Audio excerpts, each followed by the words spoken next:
Hey guys, welcome to Study with Fascination. This is Class 10 Science Olympiads Chapter 6 Life Processes Part 4. This is question number 16. The given graph shows changes in air pressure of lungs during breathing. What causes the change in air pressure during period X?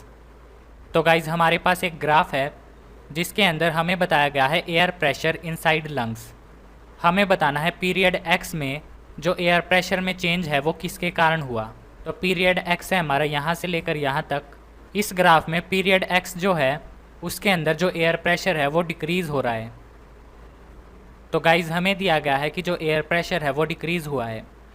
तो अगर lungs के अंदर air pressure हमारा कम हो गया और बाहर हमारा एयर प्रेशर ज़्यादा है तो एयर हमारी ट्रैवल करेगी बाहर से लंग्स की तरफ, यानी कि जो प्रोसेस होगी वो होगी इनहेलेशन। क्योंकि बाहर प्रेशर ज़्यादा है और लंग्स के अंदर कम है तो एयर हमारी बाहर से अंदर की तरफ मूव करेगी। तो जो प्रोसेस है वो है हमारी इनहेलेशन। तो अब हम देख लेते हैं अपने ऑप्शंस। सबसे पहले है कॉन्ट्रैक्शन ऑफ डायफ्राम मसल्स। जब हम इनहेल करते हैं तो जो डायफ्राम मसल्स हैं वो हमारी कॉन्ट्रैक्ट करती है। ये स्टेटमेंट है हमारी करेक्ट। इसके बाद statement B, decrease in volume of lungs. अगर हमारे लंग्स के अंदर एयर आएगी तो जो लंग्स की वॉल्यूम है वो हमारी इंक्रीज़ होगी ना कि डिक्रीज़। तो ये स्टेटमेंट है इनकरेक्ट। इसके बाद C, movement of ribs downward and inward. Inhalation के अंदर लंग्स की वॉल्यूम इंक्रीज़ होती है और लंग्स के बाहर होती है हमारी रिब्स। तो अगर लंग्स की वॉल्यूम इंक्रीज़ होगी तो जो रिब्स हैं वो हमारी अपवर्ड्स और आउटवर्ड्स की तरफ मूव करेंगी, लेकिन इसमें लिखा है डाउनवर्ड एंड इनवर्ड। ये स्टेटमेंट है इनकरेक्ट। इसके बाद है D, relaxation of external intercostal muscles. इसमें लिखा है इनहेलेशन के टाइम एक्सटर्नल इंटरकोस्टल मसल्स हमारी रिलैक्स होती हैं। ये स्टेटमेंट है इनकरेक्ट। जो इंटरकोस्टल मसल्स हैं ये हमारी मिलती है रिब्स के बीच में। ये हमारी दो टाइप की होती हैं, इंटरनल और एक्सटर्नल। जो हमारी एक्सटर्नल हैं वो इनहेलेशन के टाइम कॉन्ट्रैक्ट करेंगी और जो इंटरनल हैं वो हमारी रिलैक्स होंगी, लेकिन इसमें लिखा है एक्सटर्नल हमारी रिलैक्स होती हैं। ये स्टेटमेंट है इनकरेक्ट। तो जो करेक्ट ऑप्शन है वह है option number A, contraction of diaphragm muscles. इसके बाद question number 17, the given graph shows the change in volume of lungs of a person at rest over a period of 20 seconds. हमारे पास है एक graph. ये graph हमारा दिखाता है change in volume of lungs, यानी जो लंग्स की वॉल्यूम है उसमें चेंज दिखाता है ये ग्राफ। और ये ग्राफ है हमारा 20 सेकेंड्स तक। तो गाइस सबसे पहले इस ग्राफ को हम स्टडी करते हैं। इसके अंदर सबसे पहले वॉल्यूम हुई हमारी इंक्रीज़, उसके बाद वॉल्यूम हुई हमारी डिक्रीज़, फिर हमारी वॉल्यूम हुई इंक्रीज़ और फिर हमारी वॉल्यूम हुई डिक्रीज़। और ये हमारा 5 बार हुआ। वॉल्यूम इंक्रीज़ होने का मतलब लंग्स के अंदर एयर एंटर हुई है, यानी कि इनहेलेशन हुआ है। और जो वॉल्यूम है उसका डिक्रीज़ होने का मतलब एक्सेलेशन हुआ है।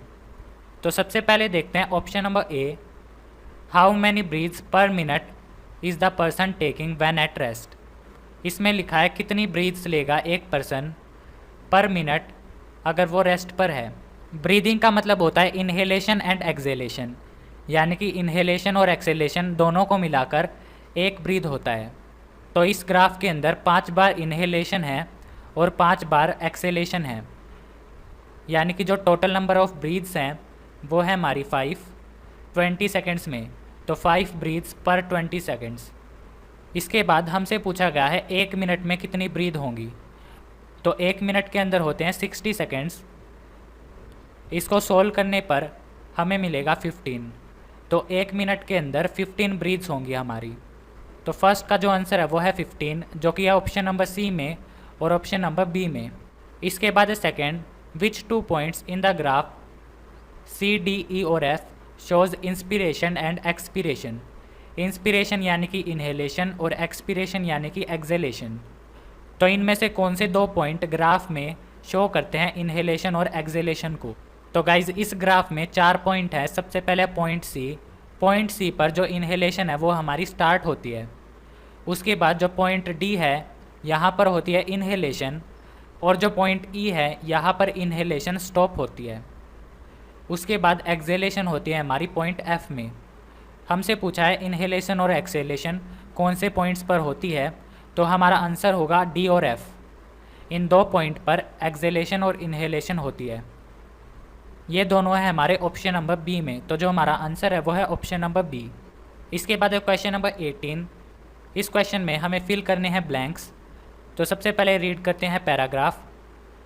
The thyrotropin releasing hormone TRH, हमारे पास एक हार्मोन है TRH, फ्रॉम द डैश, जो TRH हार्मोन है वो हमारा रिलीज़ होता है हाइपोथैलेमस से। तो जो फर्स्ट है ये है हमारा hypothalamus. The TRH from the hypothalamus stimulates the second, जो TRH है वो क्या स्टिमुलेट करता है, तो सेकेंड है हमारा anterior lobe of pituitary gland. जो हमारा पिट्यूटरी ग्लैंड है इसके दो पार्ट होते हैं, एक होता है पोस्टीरियर और एक होता है एंटीरियर। तो जो हमारा TRH हार्मोन है ये स्टिमुलेट करता है anterior part of pituitary gland को। इसके बाद हमें बताया गया है to secrete the thyroid stimulating hormone TSH, which in turn stimulates the thyroid gland to secrete thyroxine. तो गाइस सबसे पहले है हमारे पास हाइपोथैलेमस, इसने रिलीज़ किया TRH ने स्टिमुलेट किया anterior part of pituitary gland को। जो पिट्यूटरी ग्लैंड है इसने रिलीज़ किया TSH, और जो हमारा TSH है इसने स्टिमुलेट किया थायराइड ग्लैंड को, और थायराइड ग्लैंड ने रिलीज़ किया थायरोक्सिन। तो सबसे पहले है हाइपोथैलेमस, इसने रिलीज़ किया TRH ने स्टिमुलेट किया anterior part of pituitary gland, इसने रिलीज़ किया TSH ने स्टिमुलेट किया थायराइड ग्लैंड को, इसने रिलीज़ किया थायरोक्सिन। अब इसके बाद हमें बताया गया है a dash amount of thyroxine in blood exerts, हमें बताना है अमाउंट ऑफ थायरोक्सिन। तो जो थायरोक्सिन का अमाउंट होगा वो होगा हमारा हाई। तो high amount of thyroxine in blood exerts dash affect on first, तो ज़्यादा अमाउंट में थायरोक्सिन के कारण इसके कारण होता है हमारा इनहिबिटरी अफेक्ट। इनहिबिट का मतलब होता है रोकना या स्टॉप करना, तो ज़्यादा अमाउंट में थायरोक्सिन होने पर ये इनहिबिटरी अफेक्ट करता है फर्स्ट पर। फर्स्ट है हमारा हाइपोथैलेमस, तो हाइपोथैलेमस पर होगा इनहिबिटरी अफेक्ट, जिसके कारण dash TRH and TSH are produced, dash TRH और TSH प्रोड्यूस होंगे। तो जो फिफ्थ है ये है हमारा लेस, क्योंकि जो हाइपोथैलेमस है उसको हमने इनहिबिट किया है तो वो हमारा रिलीज़ नहीं करेगा TRH, और TRH रिलीज़ नहीं करने से TSH भी हमारा रिलीज़ नहीं होगा। अब इसके बाद लिखा गया है this eventually dash the amount of thyroxine. अब ना तो TRH रिलीज़ होगा और ना ही TSH, तो इसके कारण जो हमारा थायरोक्सिन है वो भी हमारा डिक्रीज़ होगा, और इसे हम कहते हैं डैश फीडबैक कंट्रोल। ये है हमारा नेगेटिव फीडबैक कंट्रोल। इसे हम नेगेटिव फीडबैक इसीलिए कहते हैं क्योंकि जो थायरोक्सिन है उसी ने इनहिबिटरी अफेक्ट किया फर्स्ट पर, जिसके कारण जो थायरोक्सिन है उसी का अमाउंट डिक्रीज़ हो गया। तो थायरोक्सिन ने अपना ही अमाउंट डिक्रीज़ कर लिया, इसीलिए इसका नाम है नेगेटिव फीडबैक कंट्रोल। तो जो हमारा आंसर है वो है option number C, first hypothalamus, second है हमारा anterior lobe of pituitary gland, third है हमारा हाई, फोर्थ है हमारा इनहिबिटरी, फिफ्थ है लेसर, सिक्स है डिक्रीजेज और सेवन्थ है नेगेटिव। तो गाइज नेक्स्ट क्वेश्चन है question number 19। Refer to the following figure of phloem tissue, which of the following statements correctly describe the relation between Y and Z। हमारे पास है diagram phloem tissue का। इस diagram में हमारे पास दो part हैं, एक है Y और एक है Z।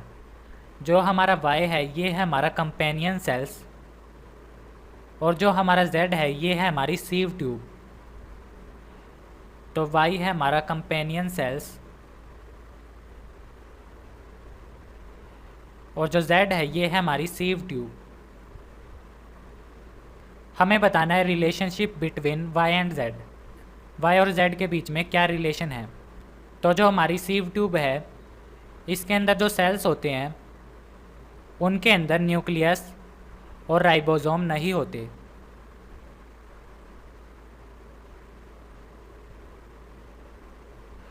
तो सीव ट्यूब के अंदर न्यूक्लियस, राइबोसोम, माइटोकॉन्ड्रिया ये सब हमारे नहीं होते, इसीलिए जो कंपेनियन सेल्स है वो सीव ट्यूब को प्रोवाइड करते हैं एनर्जी और सीव ट्यूब को प्रोवाइड करते हैं प्रोटीन।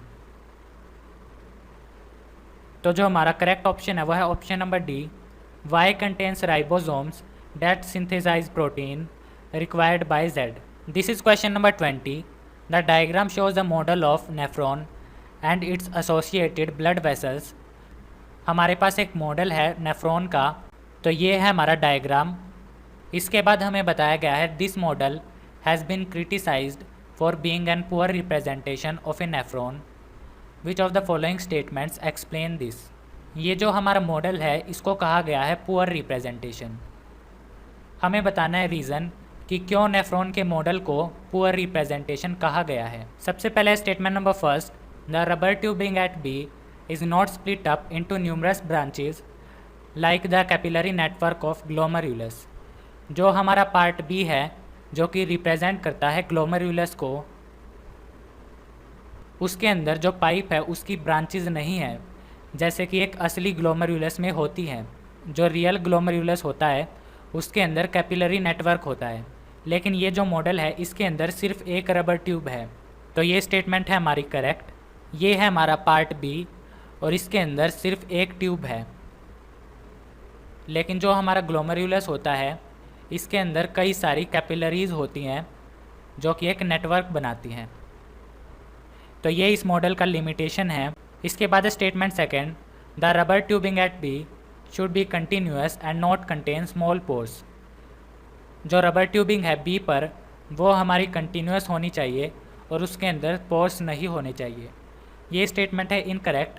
जो हमारा पार्ट पी है इसके अंदर हमने दिखाए हैं पोर्स जो कि हमारे करेक्ट हैं, लेकिन इसमें लिखा है नॉट कंटेन स्मॉल पोर्स। ये स्टेटमेंट इनकरेक्ट है। जो हमारा रियल ग्लोमेरुलस होता है उसके अंदर होती हैं कैपिलरीज और कैपिलरीज़ के अंदर होते हैं स्मॉल पोर्स, लेकिन इसमें लिखा है should not contain small pores. तो ये स्टेटमेंट है इनकरेक्ट। इसके बाद third, the stem of the cistern funnel E is not coil to represent the convoluted tubules of nephron. जो हमारा फनेल है इसका जो पार्ट है ई यानी कि ये स्टेम, ये हमारी ट्विस्टेड होनी चाहिए जैसे कि एक असली नेफ्रॉन में होती है। ये है हमारी रियल नेफ्रॉन। इसके अंदर ये जो हमारी पाइप है ये हमारी ट्विस्टेड है, लेकिन इस मॉडल में ऐसा नहीं है। तो ये है इस मॉडल की एक लिमिटेशन। तो जो करेक्ट लिमिटेशन है वो है ऑप्शन नंबर फर्स्ट और ऑप्शन नंबर थर्ड। तो जो हमारा आंसर है वो है option number B, first and third only.